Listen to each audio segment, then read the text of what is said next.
welcome to another episode of Wear Many Hats. My name's Rachel and this is the podcast totally dedicated to the FM workplace property industry. Today we have a fantastic guest with us. We have Jan Jaap Boogaard. He is the Director and Head of Workplace Advisory at Colliers EMEA. Lovely to have you here. That is a mouthful. Thank you. Where did you come from today? Came from Wigmore Street in London. So a short trip. It's in Marylebone. Okay. So our office is located there, the Colliers office. Lovely sunny day, yes. Which is so great. It does make us want to get out of bed, doesn't it? And yes. Get moving. Yeah, it does. I took the tube, but I should have walked. I may walk back. Yes, do it if you've got time. Yeah. But thank you for coming today. No, thanks for having me. Looking forward to going through your journey and how you got to where you got to. So yeah. Looking forward to it. Let's start. I'll take you back down memory lane. So let's rewind a bit. Where did it all start for you? It started quite a long time ago. So I studied in the Netherlands. I'm from the Netherlands originally, and studied organization studies, which is not so much about real estate or FM, but more about how to optimize performance of organizations in like a broad sense. As part of that study, I did sort of an internship with a company called Veldhoen. And Veldhoen was one of the first companies getting involved in new ways of working, in activity-based working, and in that traineeship, we developed a new concept for them to develop offices that are more flexible, where people can share spaces, people can move around more easily, which was very early days at that time. So that's where I sort of got introduced for the first time to real estate, to workplace and FM. And then from there, I did a couple of other things and then thought, hey, this was really interesting what I was doing and it would be great to get involved in that again. And through my first job, which was at Atos, a technology company, did a project for the Dutch government at that time. And my role was to analyze the business, like what were their objectives, how were they working, what was their strategy, and translating that into a technology solution, but very much business focused. And there was someone else from another company at that time who was doing exactly the same as me. So really understanding the business, doing all the research, but then he translated it into a strategy for real estate and for the workplace. So the starting point was exactly the same, but the outcome was different. And I really like that a bit more than coming up with the technology solutions. And we had a good connection and he asked me to join his company at that time. And that's sort of how I rolled into it. Wow. Yeah. That. So it seemed to be smooth sailing.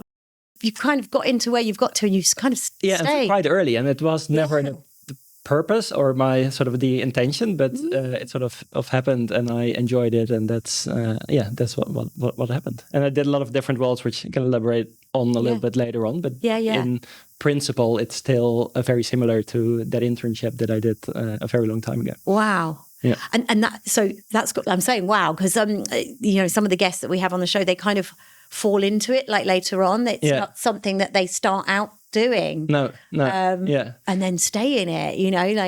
Like they've usually come in later on. Wow. It's rare to have someone come from the start and still in it. Yeah, and of course a lot of things have changed, evolved, but the starting point from enabling organizations to work in a different way, in a better way, with the aim to achieve their business goals easier or better. That concept, I think, is still super relevant these days. So it doesn't start with the physical space or with technology. It all starts with how a business wants to operate, what their strategy is and their goals are. Yeah. And then that should translate into a solution for either real estate or technology or other things.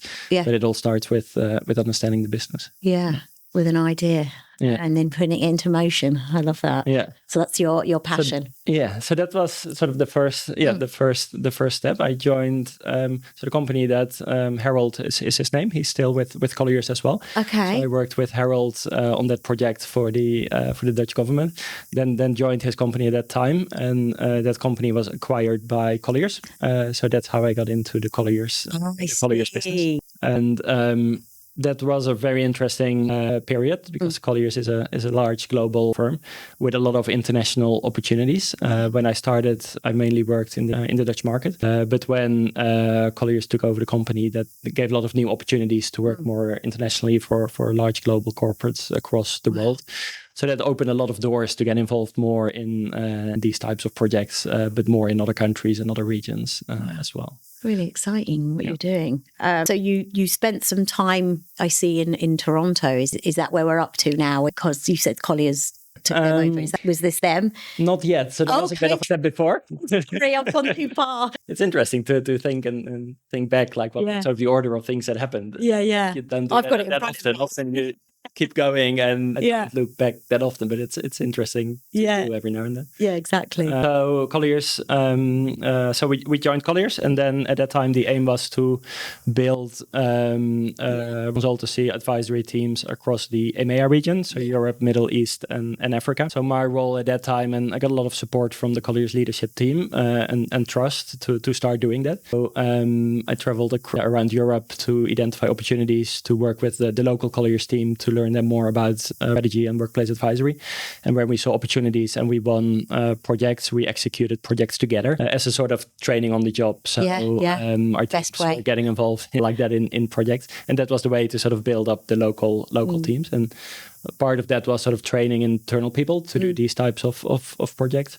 On the other hand, where we didn't have the internal resources, we hired people to set up these teams. So that was a really interesting period to go across the region and to start setting up these teams with the aim to help our clients in a different way by really connecting their real estate to their business needs. And a lot of interesting things came out of them. You must have seen quite a lot of change as well. Yeah. And I think another interesting thing is like also country culture. Like we hear that Europe is super diverse in terms of how people, on one hand, how you collaborate with people, but also how people want to work in offices. Yeah, we're all different. You get to see that. How exciting. But also when we advise organizations, we advise them on what type of office they need to be able to best perform. But that office may be different. Let's say if you work for like a global company with 100 offices across the region, the office in Germany may need to look different than the office in Sweden or in the UK or wherever, because the culture is different and how people want to work in the office is a bit different. So that was really interesting learning curve. And I think you'll only find that out when you're there and directly interact with people and work with people on these projects, that you'll find out like, okay, what are the differences and how should we adapt things to make sure it suits the local needs. That's very interesting. I think.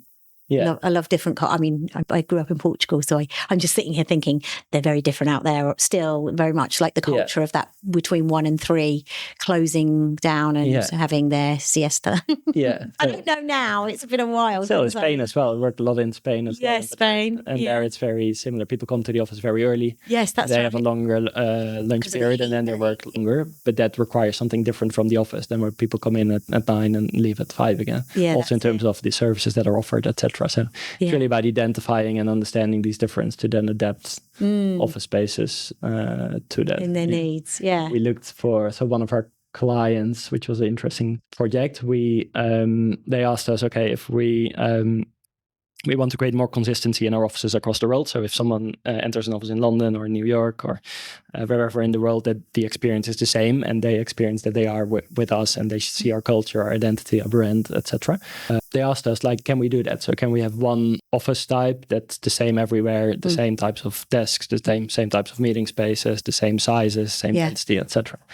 So how far can we push that consistency and where do we need to adapt it to local needs? So on one hand, we looked at like local regulations, maybe slightly different. Like in Germany, there are different regulations, and in the UK around these access to natural light and all these things. So that's sort of one part of it. But then the other part is from a cultural perspective, do people accept an open space or desk sharing or giving up private offices for leadership? Do people accept that in Hong Kong or in New York or in London?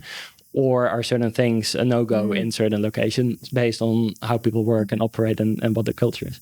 So we looked at, there's a lot of interesting work done by Hofstede. He's an anthropologist, and he looked at different country culture characteristics. And one of them is, without going too deep into it, but one of them is uncertainty avoidance. And different countries score different on uncertainty avoidance. So in some countries, people prefer to have more uncertainty and they get challenged, they get energy by it, they like to experience new things.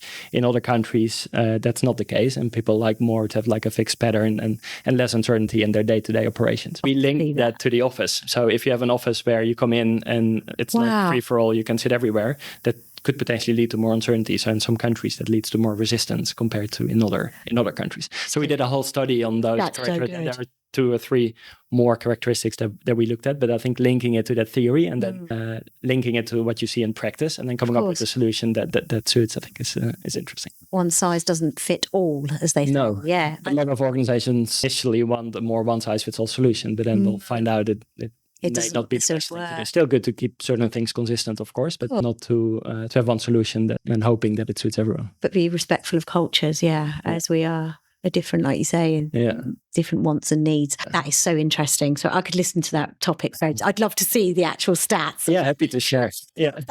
Thank you. Yeah. Sorry, we digress. So where were we? So you were consulting, that's your consultancy. Yeah, so that's the consultancy part. So that period focused a lot on building those teams. And then in parallel to that, with Colliers, we have a strong focus on leveraging technology and seeing how technology could help us, but could especially also help our clients. Yeah. So we started a collaboration with Techstars. Yeah. And Techstars is a company that sits a little bit in between more larger corporate firms and startups. Yeah. They identify startups that may be interesting for larger corporates, either to collaborate with or to integrate or whatever model suits. So we did a 3-year program together with them, and every year they came to us with a list of different companies, and we reviewed them, the companies. We did interviews with them, and then we selected 10 companies that we started a program with. And as part of that program, we started looking at, what do they do? First of all, of course, how far advanced is their technology? And then we started looking at what are the use cases and what applications could be interesting for us and for our clients, with the aim to then, where possible, integrate it in what we do, or either promote it and introduce it to our clients so they can benefit from it. But that was a very interesting period on one hand to get access to all these companies and see what they're doing, which direction they're heading. But on the other hand, also to get deeper into our clients' needs and really understand what's the problem that they're trying to solve for. Yeah. And could technology help with it or not? Because sometimes could also be a bit gimmicky, or not every technology has an actual impact. So it's really about what actually impacts on performance. Yeah, sometimes tech's nice to have, but do we really need it? And does it all speak to each other as well? We have all these different systems, but not... A little bit the same now with the AI discussion. It doesn't make sense to have AI for the purpose of having AI, right? Yes. It should solve something. And that's the same in general with technology. Yeah. Some of it's quite expensive if you're, committing to it as a company, as a business. You need to make sure that you're actually going to use it, Yeah. It's nice to have, but is it going to serve a purpose, Yeah, exactly. Otherwise, it doesn't make so much sense. That's right. Yeah. So there was an period in which we worked with these companies, and we got some interesting outcomes from that, and interesting technologies that we're currently still using, and become more relevant, I think, these days, which I think we'll get to a little bit later on. But in terms of data collection and doing data interpretation and using data to improve things, which is a key topic with many of the companies that we work with. Yeah, definitely. So when did you sort of transition over to the UK and start where you are now and work your way through to where you are now? How did that sort of come about? So about 7 years ago, decided to move to London. So I lived in Amsterdam before, with the main, first of all, to experience London. So together with my partner, we moved to London. We just wanted to experience a big city. And from a work perspective, it was a great opportunity to get more connected to large corporates here in London, and then working with them and with their central teams together. So that's been great. Like it here. You like it here. Love that. That's good to hear. We like having you here. So your journey through Colliers now here, where did you sort of start out and work through? What sort of journey have you been on with Colliers now? So let's say after building those teams in countries, we focused more on helping organizations across, or more centrally across borders. Mm-hmm. So working with their central teams to develop strategies on how their offices and their workplaces should function, and then working with the local teams to make sure that it adapts to the local needs, as we just discussed. So that's a very big focus, to create more consistency in service offering, but also more consistency in solutions that we develop for our clients. So that's an important focus. We also do a lot of change management. Yeah. So we have change managers in our team who help organizations with the implementation of new concepts, or when organizations are moving or consolidating multiple buildings into one, making sure that employees and leadership understands why we're doing it, what we're doing, what's expected from them when we move. So it's more the behavioral side of things and less focused on the physical space, but more how do we make sure that the transition is smooth and people at the end embrace the change and are happy in the new environment. So we've built up that team over the last couple of years. We have a team doing that in London, but also across the EMEA region. So that's sort of the consultancy team. In addition to that, we are launching a new technology platform called Reworks. Okay. And what we see is that still a lot of processes and activities are done in manual ways, but in the world of technology and AI, we see significant opportunities to do things better and faster and to automate a lot of things. So over the last 3 years, we have been working with a lot of our existing clients on coming up with a technology solution that helps optimizing offices and office portfolios. Sounds quite broad, but happy to dive a little bit deeper into it. But what we do is we focus, first of all, on measuring how offices perform. I think some of the previous guests on the podcast, there were a lot of discussions also around data and what data is actually useful, what data, and how can you make it more actionable. So one of the things that we do is we measure the performance of offices and office portfolios by combining a lot of different data points. So what we historically saw is that a lot of organizations have dashboards for their occupancy data, like how many people are in buildings. Different dashboards and documents for like experience data, like what's the experience that users have, for cost data, for sustainability data and ESG data. But it's often not combined. Yes, they're not talking to each other. It only tells a small part of the story, right? And you can have a really high score from an occupancy perspective, but if the experience is low, you're still not winning and not having the best space. So it's really about bringing those different things together and then defining, okay, how can you optimize your existing spaces based on the data? But then also, let's say you're planning to relocate or you're looking for a new space, to use the data to then predict what you need in the future. So what we historically saw is that a lot of organizations, before a lease expires, maybe 2 years in advance, they start thinking, oh shit, we may need to move. What do we need to do? How much space do we need? But there's often a lack of reliable and sort of long-term data. And then it's about starting data for a short period of time and then making sort of a prediction of what's needed. So we see a huge opportunity to have more of a continuous flow of data coming in.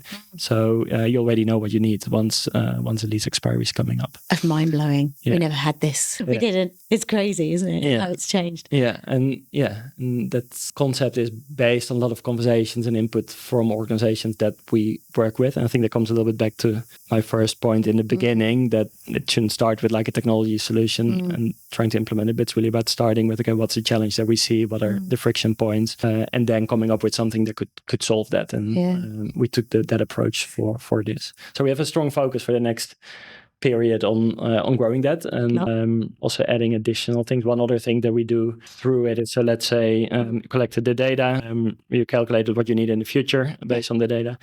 We leverage AI to then also develop space plans and visualize it on floors. Like building up space plans is often still done in a manual way. There are really interesting technologies on the market and also coming to market to automate that more. So that's a big focus as well, to be on top of that and make that process significantly faster. I can see you're very passionate about that.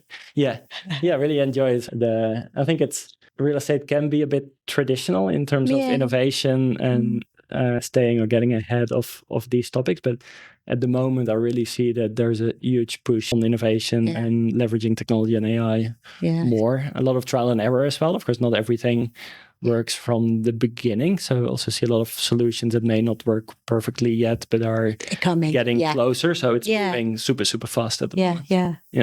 Gosh. So let's go back a bit. Did you always know you were going to end up on this path? I'm looking at it thinking, yes, probably. Was it planned? I mean, did you know about this? Your career? It was not purposely planned, but I think what's really important, one of the key things is that you like what you're doing, like enjoying your work. And Good tip. That's sort of my number one thing, to find something that I enjoy, I'm passionate about, and I'm excited about. Tell. But that's not always easy to find. Sometimes you can be in a job and it's comfortable, you're doing a thing, you may be good at it, but if you don't like it, it's maybe not for something good to do on like for a long period of time, or in the future. What I see with what I'm doing until now, I really enjoy it. There are so many different angles to it, different types of roles, different types of people to engage with, relationship building with clients, and not just about work, but also more personal. Yeah. So there's no real reason to start doing something else. That's maybe a little bit it. So that's good. Started doing it and enjoying it, and it's stuck. Yeah. And you can see your passion. I like to see that. Yeah. So who or what gave you that real first push in your career? I think my first big push was Harold, as I mentioned earlier. So when I just started with my first job, did a project for the government, and then he asked me to join his company at that time. So that was a huge push, and he gave me a lot of trust, and also threw me in the deep every now and then, which I think is really good early in your career to find sort of your own ways of doing it. Yeah. So that was the first big push, and then second, when starting to work more internationally across different countries, like the Colliers EMEA leadership team is very supportive and provides also a lot of trust to their people. So if you see an opportunity, it's very entrepreneurial. If you see an opportunity, you come up with an idea, you build a plan around it. They're very supportive of it. So that gave a huge push as well to sort of earlier in my career to start building things and doing things that I believed in with their support. Love that. Sounds like you're a good match. Yes. Yeah. I think the risk could be sometimes in like larger organizations that there are a lot of processes and procedures and it slows things down. Yeah. But that's not what I experienced in my different roles. Brilliant. Yeah. So let's chat about your day. I mean, what does a day in your world actually look like these days? It's quite different. So there's no day the same. We always start the day with our team. So the potential challenge that we have is that our team is like all across Europe. So it's not necessarily that we come into the office in the morning, sit together around the table, which I think would work even better, but that's just not reality. Possible. No. So we do like a stand-up every morning with the entire team to go through the day, what's happening, who's doing what, any help required from others, etc. And then everyone focuses on the key tasks for that day. For me, it's one end, a lot of focus on business development, so introducing what we do to potential new clients, sharing more about what we can do. Big part of it at the moment is technology development as well, which is a completely different game. So we are continuously updating and adding new features and building new things. So there's part of that as well to check that, to make sure that we're on the right track and it's going into the right direction. And there's a level of working directly with clients on their solutions. So meeting up and meeting, doing workshops, doing interviews. Travel as well. Pre-pandemic, more also to set those teams as we discussed before. Post-pandemic, reduced, which I think it's a good balance now. I think still early stage when we onboard new clients, important to be physically together and to get to know each other, to build trust, which is easier, I think, when you see each other. But then afterwards, it goes perfectly fine when we do more things virtually as well. So it's good. It's a good balance and mix at the moment. And things have come on since COVID, haven't they? Because we had to do a lot more on the screen, didn't we? Exactly. We didn't have much choice. There was no choice. Otherwise, we'd stop.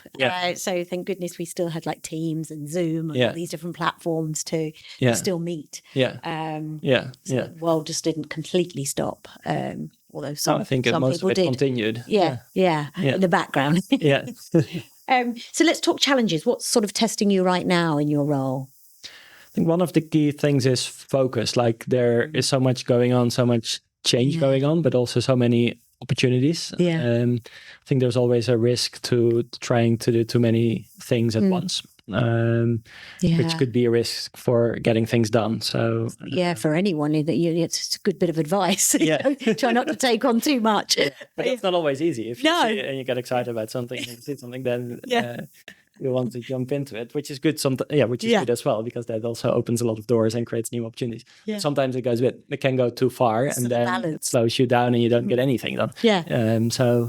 I think focus is one of the key things, and also managing distractions and sort of separating what's important from like noise. I think everyone gets so much distracted with a lot of different things, both virtually but also in the physical world. So busy. I think that's another challenge. I think what really helps is defining clearly your goals. On one end, is more like on a micro level, as I just mentioned with the stand-up for the day. It's clear what the team is doing, what people are doing, so it's easier to focus on that as well. But then also more like on a micro level or on a macro level, like what are the goals for a week? So every beginning of the week, we set goals. At the end of the week, we want to achieve this. And of course, it's always a bit fluid and things go a bit different than you think. But I think it's really good to have that guidance and map it out over time, and look further as well. Like, okay, if you want to achieve something in 1 year time, 3 years time, or 5 years time,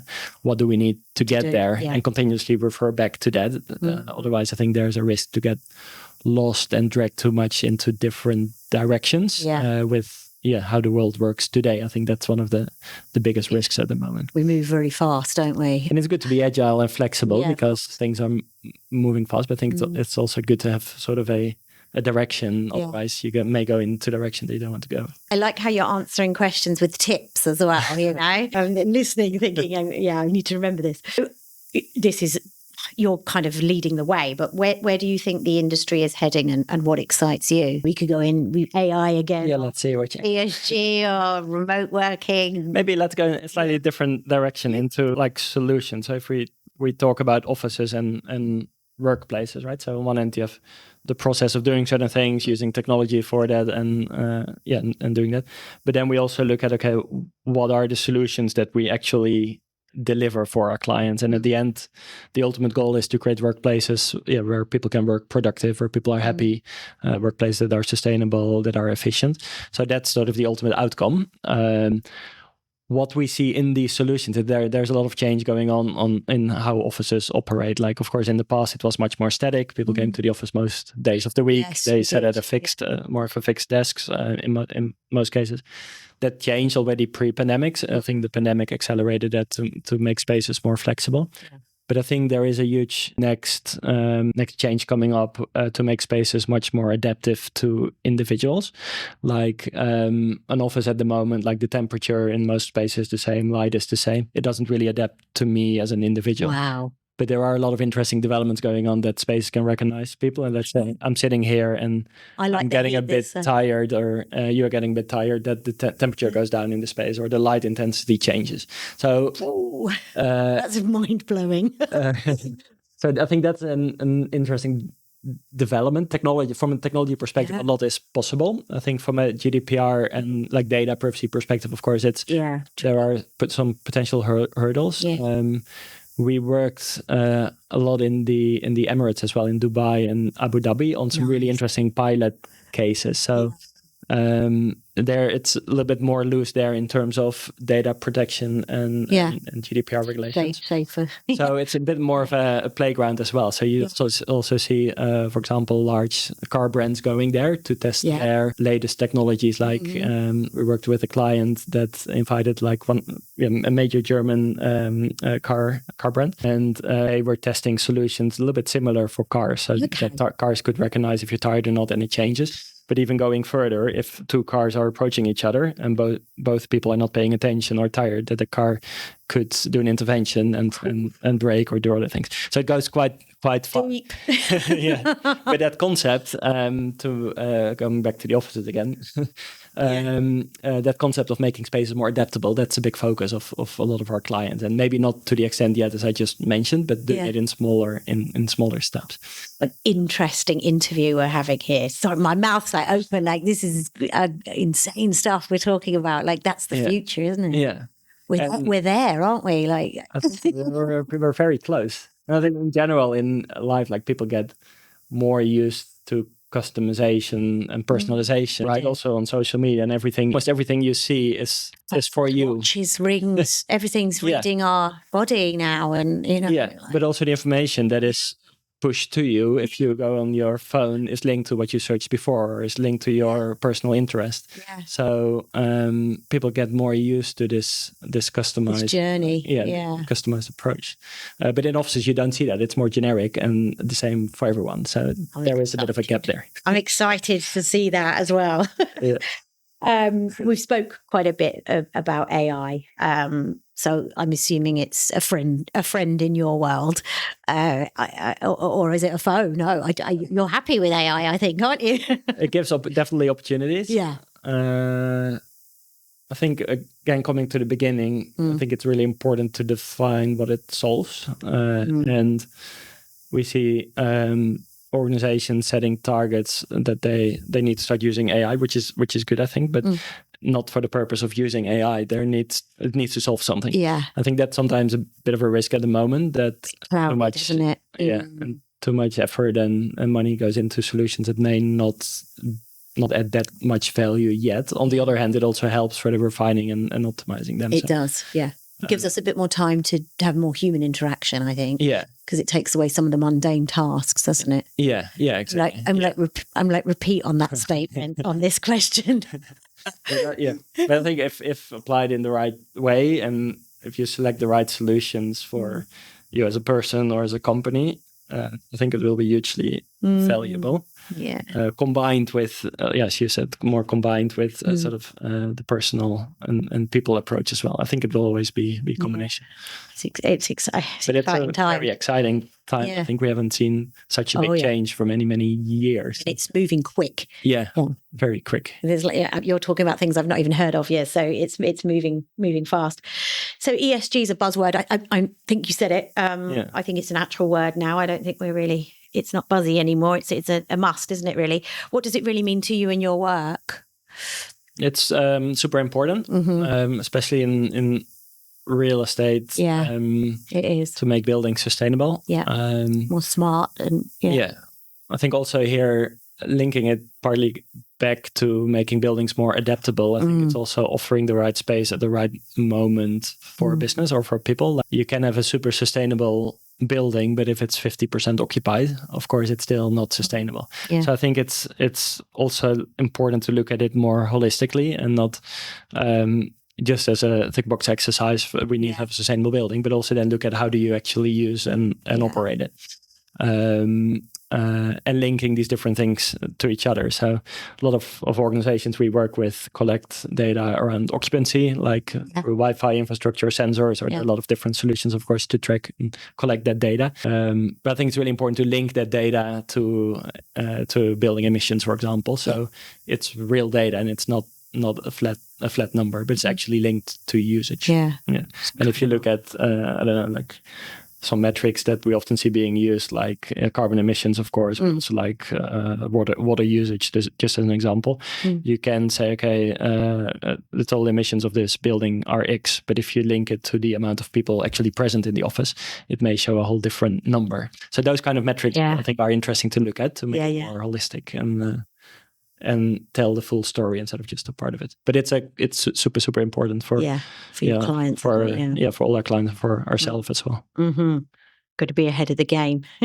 So looking back, what moment or project are you still proud of today? One thing relates to innovation and technology, as we just already covered, and trying to push the boundaries in an industry that's historically a little bit more traditional, coming up with new ideas, with new concepts, and always based on feedback and like real world problems, but coming up with things that are different and that are new. So that's something also with the development now of reworks to get it to market and to show the value that it brings to organizations. That's something that I'm proud of and I'm really excited about. And just thinking about a project, maybe more a project we did. So we worked and are working with ING, a global bank. Yes. And ING, I think it's a good example of how we connect real estate to a business and business performance. So ING, it's already some time ago, but they completely transformed their business. So they were quite a hierarchical bank with a lot of management layers. They completely turned that around. They learned a lot from Spotify. And Spotify has more of an agile module, or model. So people work in tribes and in squads and rotate a lot. So work in different teams at different moments in time to enable more cross-functional collaboration and less silos. So ING took that model and implemented it in a bank, which is super transformational in like the financial industry. So that was a huge organizational change, and our goal was to align the workplace and align real estate with that organizational change.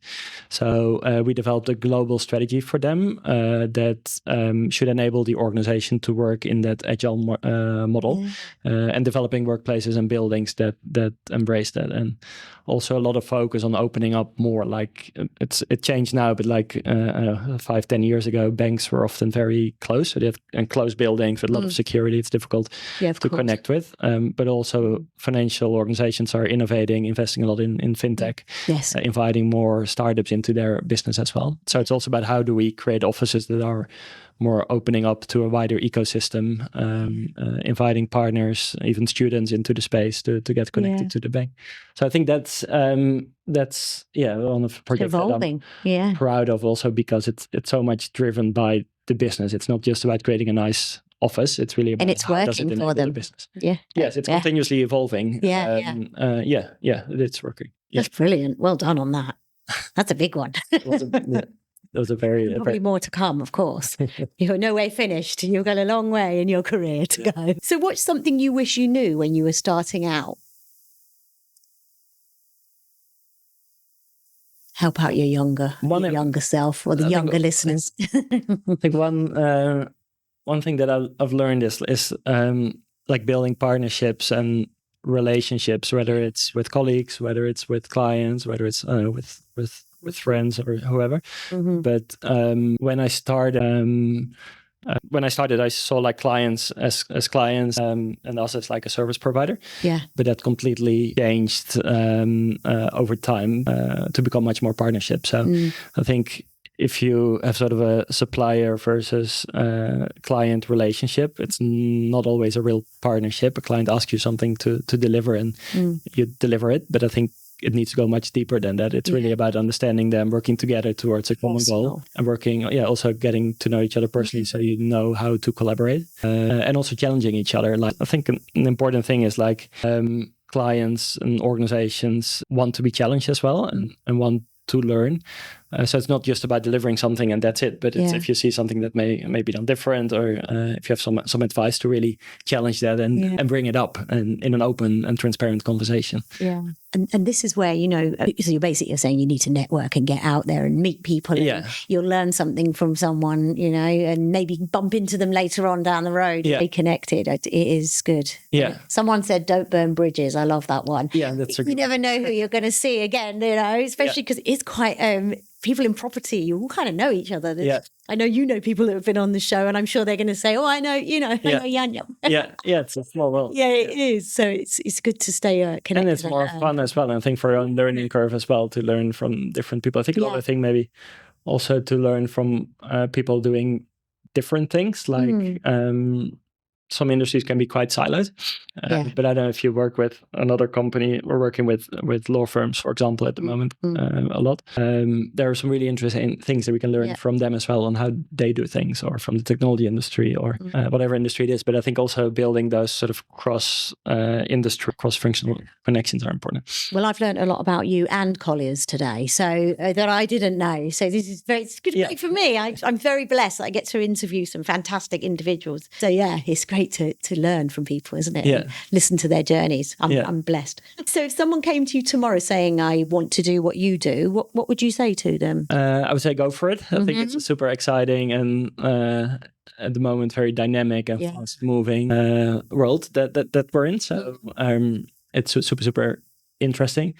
I think a little bit linked to what we just said. If you go for it, important to be open, to be transparent, and especially asking questions. I think that's one of the key things. There are no stupid questions at all, especially if you're just starting your career. The best thing you can do is just ask and ask people to explain things and to give their views on things. build those connections and those relationships with different. Super important. Yeah, definitely. Right, let's switch off from work. Let's get to find out you outside of work. What do you like to do outside of your day job? I like sport. So I do a lot of different types of sports, but usually a little bit more active. So I really love skiing. Okay. I'm sad to say I've never skied. Never. Isn't that terrible? You've never been to the Netherlands either. I know. And I say to you, I'm part Dutch. I'm terrible. I need to go, and I keep saying it. I must book it, and then I've got to go. Yes. What I like with skiing is that you need to be focused on skiing, because otherwise you crash, right? So probably why I've not done it. Personally, it's a really good way to switch off, because you need to focus on that. So there's no room to focus on other things, or to think about work, or to start doing other things. I don't know if that's the sport for me. And you have a family. You say you have a young family. I have a 1-year-old daughter. Oh. Of course, a very big focus on that. Oh, you're busy right She's now. 1 year and 2 months now. So lovely age. Talking a little bit and just lots of gaga and dada and lovely. Yeah. Oh, that's so nice. Lovely. Yeah. Yeah. And travel? You obviously you move about a bit with your job, but do you travel? Do you like to travel as well? Yeah. So, well, you've got your 1-year-old. It's not always easy, is it? The travel is a bit different. Exactly. So we were flexible. Come back, don't worry. It's different, but nice different. So last one, what's the best bit of advice you've ever been given? It's a combination of things. So for me, it all starts with what I mentioned earlier, like enjoying what you're doing. So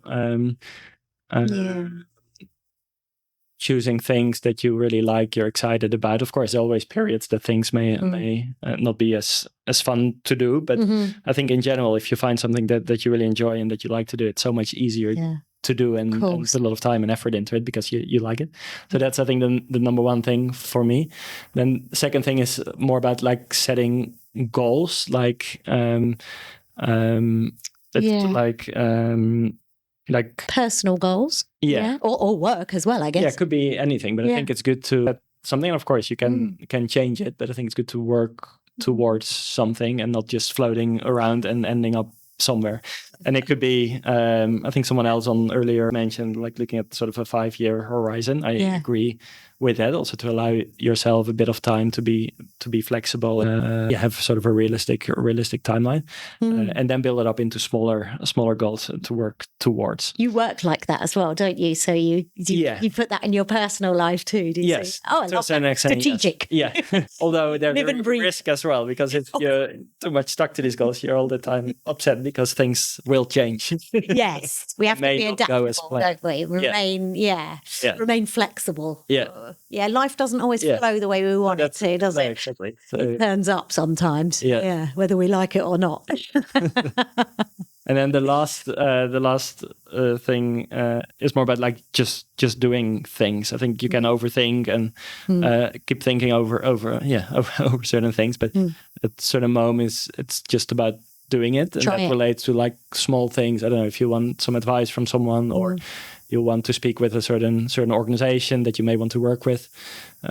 Just pick up the phone and just doing it, and not thinking too much about it. So I think that's a really important thing that helped me in my career, and that's advice that I had in different stages in my career. To be brave, then. And not be. There's not much you can do wrong if you have the right intention and it's aligned with the goals that you want to achieve. Then nothing can go wrong. Yeah. Someone can say no, but then that's the worst thing that could happen. So. That's it. Wow. Yeah. Loved our interview. Thank you so much, Jan Jaap. I've really enjoyed it. No, likewise. Many thanks for the good questions. There's so much in there that I didn't know, and I wasn't expecting it either. So thank you so much for coming along and sharing your journey today. Yeah, no, many thanks for having me. And I'm sure people might want to reach out to you on LinkedIn, or to ask you questions. And you're happy for that. No that's problem good. At all. Yep. Jan Jaap said it here. He's happy to help anyone out who's wanting to get into this career. And that's it, I'm afraid, for today's episode of Wear Many Hats. Please do like, comment, share Jan Jaap's interview, and let's get the word out there. And take care, everyone. Until next time.